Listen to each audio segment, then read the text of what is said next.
नमस्कार, मैं हूं ऋषि द्विवेदी और आप देख रहे हैं न्यूज़ थिंक फर्स्ट। आज हम बात करेंगे महान सम्राट अशोक के विषय में। समल सलेल न्यूज़ पोर्टल पर डीसी चौधरी का लेख प्रकाशित किया गया है।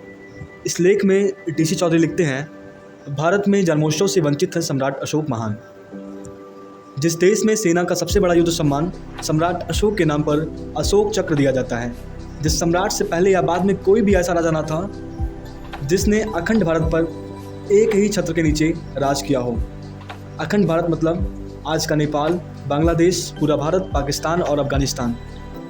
सम्राट अशोक के ही समय में 23 विश्वविद्यालयों की स्थापना की गई थी, जिसमें तक्षशिला, नालंदा, विक्रमशिला, कंधार आदि विश्वविद्यालय प्रमुख थे। इन्हीं विश्वविद्यालयों में विदेशों से छात्र उच्च शिक्षा प्राप्त करने के लिए भारत आया करते थे। जिस सम्राट के शासनकाल को भारत का स्वर्णिम काल माना जाता है, जिस सम्राट के शासनकाल में भारत विश्वगुरु था, सोने की चिड़िया तक कहा जाता था, जनता खुशहाल और भेदभाव रहित थी।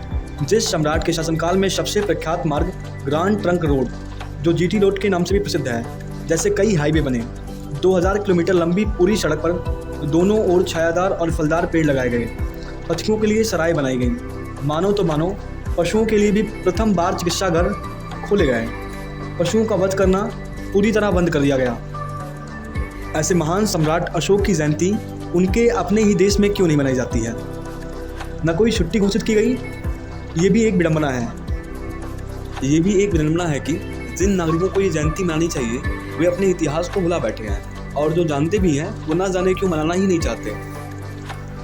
सवाल यह उठता है कि जो जीता वही सिकंदर कैसे हो गया, जो जीता वही चंद्रगुप्त क्यों नहीं? जबकि ये बात सभी जानते हैं कि सिकंदर की सेना चंद्रगुप्त मौर्य के प्रभाव को देखते हुए युद्ध करने से मना कर दिया था। बहुत ही बुरी तरह से उसका मनोबल टूट गया था और सिकंदर को वापस लौटना पड़ा था। आइए हम सब मिलकर ऐतिहासिक भूल को सुधार करने की शपथ लें और ऐसे महान सम्राट की याद में कुछ न कुछ अवश्य करें। अशोक अखंड भारत के प्रथम चक्रवर्ती सम्राट। अब समझते हैं कि सम्राट अशोक महान कैसे हुए। इतिहास में दर्ज है कि सम्राट अशोक ईसा पूर्व 304 से ईसा पूर्व 232 विश्व प्रसिद्ध एवं शक्तिशाली भारतीय मौर्य साम्राज्य के महान सम्राट थे। अशोक बौद्ध धर्म को मानने वाले सबसे प्रतापी राजा थे। सम्राट अशोक का पूरा नाम देवानाम प्रिय अशोक था।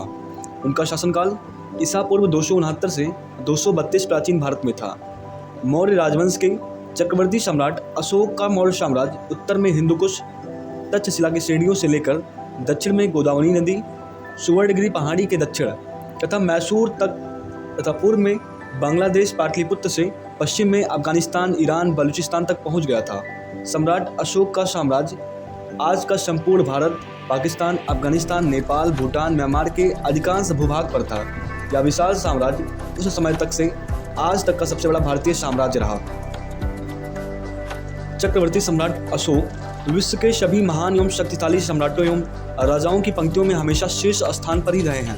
सम्राट अशोक ही भारत के सबसे शक्तिशाली एवं महान सम्राट हैं। सम्राट अशोक को चक्रवर्ती सम्राट अशोक कहा जाता है, जिसका अर्थ है सम्राटों के सम्राट, और यह स्थान भारत में केवल सम्राट अशोक को ही मिला है। सम्राट अशोक को अपने विस्तृत साम्राज्य से बेहतर कुशल प्रशासन तथा बौद्ध धर्म के प्रचार के लिए भी माना जाता है। सम्राट अशोक को महान धर्मराज का चक्रवात सम्राट, राज्य श्रेष्ठ, मगधराज, भूपति, मौर्य राजा, अशोक, धर्मशोक, अशोकवादन, अशोकवर्धन, प्रजापति, धर्मनायक भी कहा जाता है।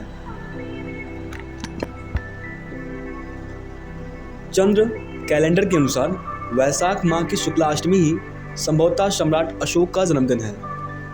जानकारों का मानना है इतिहास की कोई भी पुस्तक सम्राट अशोक के बिल्कुल सही जन्म तिथि के बारे में नहीं बताती है।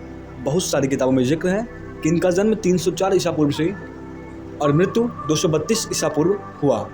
अशोक ने 273 ईसा पूर्व से लेकर 232 ईसा पूर्व तक शासन किया। उन्हें अष्टमी के दिन से विशेष लगाव था। ऐसा इतिहास में संकेत मिलता है। उन्होंने प्रत्येक पक्ष के अष्टमी को सभी तरह के जीवों का वध नहीं करने का आदेश जारी किया। कई इतिहासकार ने फहान द्वारा उद्धृत वार्षिक उत्सव की तिथि को समझने में भूल की है। इसलिए आज के चंद्र कैलेंडर की गणना प्रणाली के मद्देनजर वैशाख मान लिया गया है, क्योंकि आज की तारीख में वैशाख ही हिंदी कैलेंडर का दूसरा महीना है।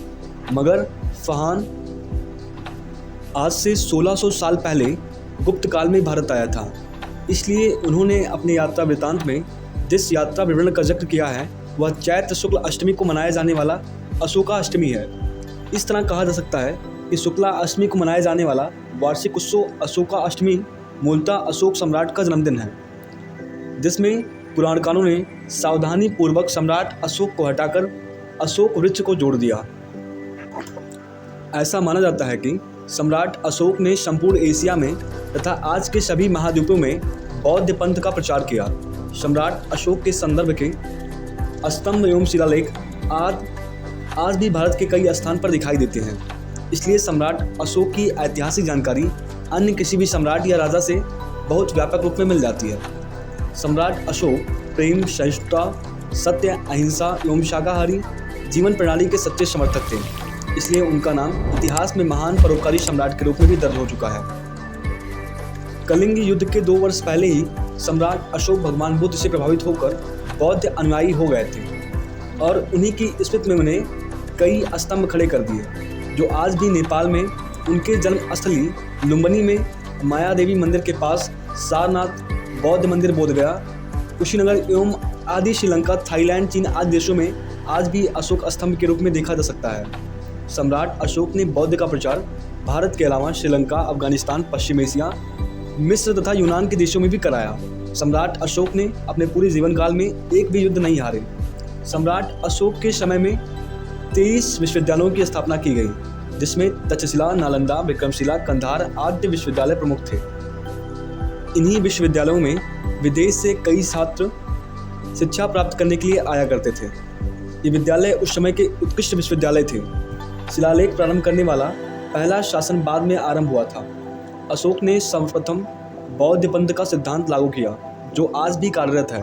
सम्राट अशोक ने अपने पुत्र महेंद्र एवं पुत्री संघमित्रा को बौद्ध धर्म के प्रचार के लिए श्रीलंका भेजा था। कम शब्दों में सम्राट अशोक का जीवन परिचय। शासन अवधि 269 ईसा पूर्व से 232 ईसा पूर्व। राज्याभिषेक 272 ईसा पूर्व। पूर्ववर्ती बिंदुसार, उत्तरवर्ती दशरथ मौर्य। जन्म 304 ईसा पूर्व, पाटलिपुत्र, पटना। निधन 232 ईसा पूर्व, पाटलिपुत्र, पटना। समाधि पाटलिपुत्र।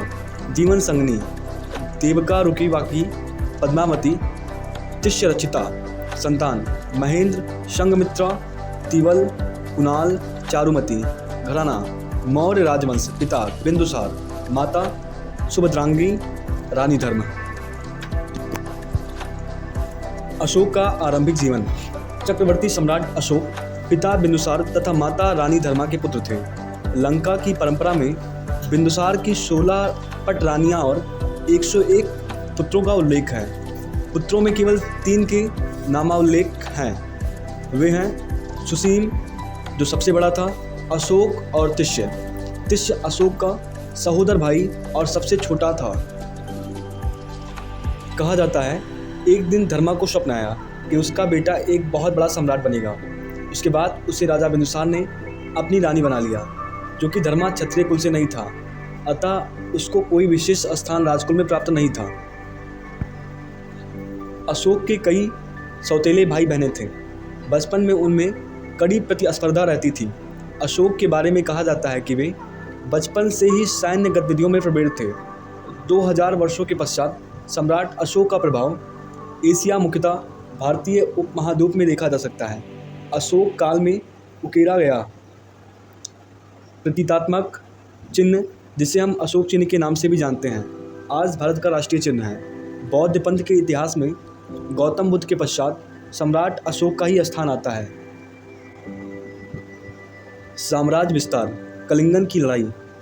चक्रवर्ती सम्राट अशोक ने अपने राज्याभिषेक के 8वें वर्ष 2061 ईसा पूर्व में कलिंगन पर आक्रमण कर दिया। आंतरिक अशांति से निपटने के बाद 2069 ईसा पूर्व में उनका विधिवत राज्याभिषेक हुआ। 13वें शिलालेख के अनुसार कलिंगन युद्ध में 1,50,000 व्यक्ति सहस्त्र बंदी बनाकर निर्वासित कर दिए गए। 1 लाख लोगों की हत्या कर दी गई। 1.5 लाख से ज़्यादा लोग घायल हुए। सम्राट अशोक ने भारी नरसंहार अपनी आंखों से देखा और दुखी हो गए। उन्होंने बौद्ध भिक्षुक उपगुप्त से उपाय पूछा। इससे द्रवित होकर सम्राट अशोक ने शांति, सामाजिक प्रगति तथा धार्मिक प्रचार किए। ऐसा कहा जाता है कि कलिंगन युद्ध ने सम्राट अशोक के हृदय में महान परिवर्तन कर दिया। उनका हृदय मानवता के प्रति दया और करुणा से भर गया।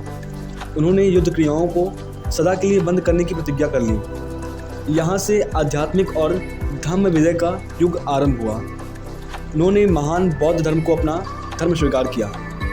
सिल्ली अनुसूचियों दीपवंश एवं महावंश के अनुसार सम्राट अशोक को अपने शासन के 14वें वर्ष निकोत नामक भिक्षु द्वारा बौद्ध धर्म की दीक्षा दी गई। तत्पश्चात मुगालीपुत्र निश्चय के प्रभाव से वे पूर्णतः बौद्ध ही हो गए थे।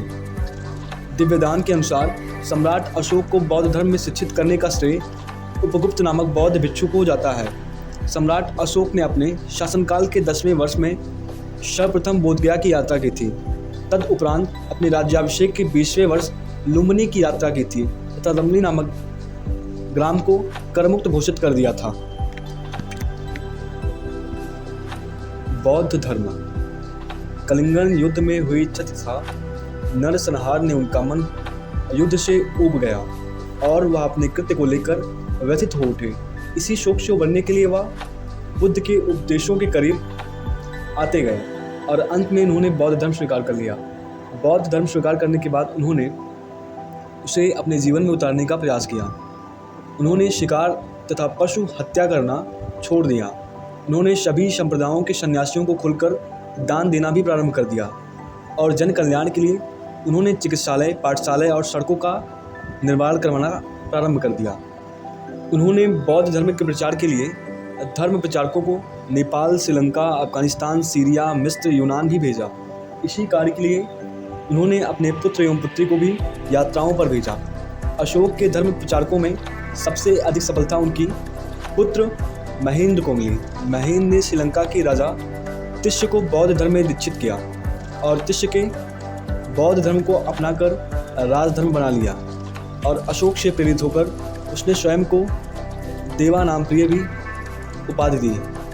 अशोक के शासनकाल में ही पाटलिपुत्र में तृतीय बौद्ध संगीत का आयोजन किया गया, जिसकी अध्यक्षता मुगालीपुत्र तिशा ने की थी। यही अधिधम पिटक की रचना भी हुई और बौद्ध भिक्षु विभिन्न देशों में भेजे गए, जिनमें अशोक के पुत्र महेंद्र एवं पुत्री संघमित्रा भी सम्मिलित थे, जिन्हें श्रीलंका भेजा गया। अशोक ने बौद्ध धर्म को अपना लिया और साम्राज्य के सभी साधनों को जनता के कल्याण के हित लगा दिया। अशोक ने बौद्ध धर्म के प्रचार के लिए जो साधन अपनाए वे इस प्रकार हैं। धर्म यात्राओं का प्रारंभ, राजकीय पदाधिकारियों की नियुक्ति, धर्म महापात्रों की नियुक्ति, दिव्य रूपों का दर्शन, धर्म श्रवण एवं धर्म उपदेशों की व्यवस्था, लोकाचारिता के कार्य, धर्मलिपियों को खुदवाना, विदेशों में धर्म का प्रचार को प्रचारक भेजना आदि। अशोक ने बौद्ध धर्म के प्रचार का प्रारंभ धर्म यात्राओं से किया। वह राज्याभिषेक के 10वें वर्ष बोधगया की यात्रा पर गए। कलिंगन युद्ध के बाद आमोद प्रमोद की यात्राओं पर पाबंदी लगा दी गई। अपने अभिषेक के 20वें वर्ष में लुम्बिनी ग्राम की यात्रा की। नेपाल के तराई में स्थित निगलीवा में उसने कनक मुनि की स्तूप की मरम्मत करवाई। बौद्ध धर्म के प्रचार के लिए अपने साम्राज्य के उच्च पदाधिकारियों को नियुक्त किया गया। स्तंभ लेख 3 और 7 के अनुसार उसने विशिष्ट, रज्जुक, प्रादेशिक तथा युक्त नामक पदाधिकारियों को जनता के बीच जाकर धर्म प्रचार करने का उपदेश देने का आदेश दिया। अभिषेक के 13वें वर्ष के बाद उसने बौद्ध धर्म प्रचार हेतु पदाधिकारियों का एक नया वर्ग बनाया। इसे धर्म महापात्र कहा गया था। इसका कार्य विभिन्न धार्मिक संप्रदायों के बीच द्वेष भाव को मिटाकर धर्म की एकता स्थापित करना था। विद्वानों ने अशोक की तुलना विश्व इतिहास की विभूतियों Constantine, Antonius, Saint Paul, Napoleon Caesar के साथ की है। अशोक अहिंसा, शांति तथा लोक कल्याणकारी नीतियों के लिए विख्यात तथा अतुलनीय सम्राट है। एच.डी. वेल्स के अनुसार अशोक का चरित्र इतिहास के स्तंभों को भरने वाला राजाओं, सम्राटों, धर्माधिकारियों, संत महात्माओं आदि के बीच प्रकाशमान है और आकाश में प्रायः एकाकी तारा की तरह चमकता रहता है। अशोक के शिलालेख। सम्राट अशोक द्वारा परिवर्तित कुल 33 शिलालेख प्राप्त हुए हैं, जिन्हें अशोक के स्तंभ, चट्टानों और गुफाओं की दीवारों में अपने 269 ईसा पूर्व से 231 ईसा पूर्व चलने वाले शासनकाल में खुदवाए। ये आधुनिक बांग्लादेश, भारत, अफगानिस्तान, पाकिस्तान और नेपाल में जगह जगह पर मिलते हैं। बौद्ध धर्म के अस्तित्व के सबसे प्राचीन प्रमाणों में से ये एक है। इन शिलालेखों के अनुसार अशोक के बौद्ध धर्म फैलाने के प्रयास भूमध्य सागर के क्षेत्र तक सक्रिय थे और सम्राट मिस्र, यूनान तक की राजनीतिक परिस्थितियों से भलीभांति परिचित थे। इनमें बौद्ध धर्म की बारीकियों पर जोर कम और मनुष्यों को आदर्श जीवन जीने की प्रेरणा अधिक मिलती है। पूर्व क्षेत्रों में यह आदेश प्राचीन मगधी भाषा में पाली भाषा के प्रयोग से लिखी गई है। पश्चिमी क्षेत्रों की भाषा संस्कृत से मिलती जुलती है और खरोष्टी लिपि का प्रयोग भी किया गया है। एक शिलालेख में यूनानी भाषा का भी प्रयोग किया गया है, जबकि एक अन्य यूनानी और अरमाई भाषा में द्विभाषीय आदेश दर्ज हैं। इन शिलालेखों में सम्राट अपने आप को प्रियदर्शी, प्राकृत में प्रियदर्शी और देवनाम प्रिय यानी देवताओं में सबसे प्रिय की उपाधि से बुलाते हैं। देवावसान। अशोक ने लगभग 36 वर्षों तक शासन किया, जिसके बाद लगभग 232 ईसा पूर्व में उनकी मृत्यु हो गई। उनके कई संतान तथा पत्नियां भी थीं, पर उनके बारे में अधिक पता नहीं है। उसके पुत्र महेंद्र तथा पुत्री संघमित्रा ने बौद्ध धर्म के प्रचार में योगदान दिया। अशोक की मृत्यु के बाद मौर्य राजवंश लगभग 50 वर्षों तक चला। मगध तथा भारतीय उपमहाद्वीप में कई जगह पर उसके अवशेष मिलते हैं। पटना, पाटलिपुत्र के पास कुम्हार में अशोककालीन अवशेष मिले हैं। लुम्बिनी में भी अशोक स्तंभ देखा जा सकता है। कर्नाटक के कई स्थानों पर धर्म उपदेशों के शिलालेख उत्कीर्ण अभिलेख मिले हैं। जैन धर्म, बौद्ध तथा हिंदू ग्रंथों में अशोक के उत्तराधिकारियों के शासन के बारे में परस्पर विरोधी विचार पाए जाते हैं। पुराणों में अशोक के बाद 9 या 10 शासक की चर्चा है, जबकि दिव्यज्ञान के अनुसार 6 शासक ने अशोक के बाद शासन किया। अशोक की मृत्यु के बाद मौर्य साम्राज्य पश्चिमी और पूर्वी भाग में बंट गया। पश्चिमी भाग पर कुणाल शासन करता था, जबकि पूर्वी भाग पर संपृक्त का शासन था। लेकिन 180 ईसा पूर्व तक पश्चिमी भाग पर बैक्टीरिया यूनानी का पूर्ण अधिकार हो गया था। पूर्वी भाग पर बृहद्रथ का राज्य था। वह मौर्य वंश का अंतिम शासक था। सम्राट अशोक अपने समय के महान सम्राट थे, महान योद्धा थे, फिर भी अहिंसा का संदेश। अशोक एक महान योद्धा था, लेकिन अहिंसा के मार्ग पर चलने का संदेश दिया। उनकी उपलब्धियां बेमिसाल हैं। उन्होंने अखंड भारत पर एक छत्र राज किया।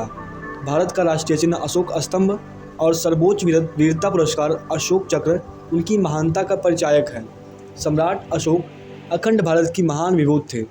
अब समय आ गया है कि देश के विकास के लिए उनके बताए रास्तों पर चलते हुए देश दुनिया से जुड़ी हर खबरों के लिए देखते रहिए न्यूज़ थिंक फर्स्ट व चैनल को सब्सक्राइब कर बेल आइकन दबाएं।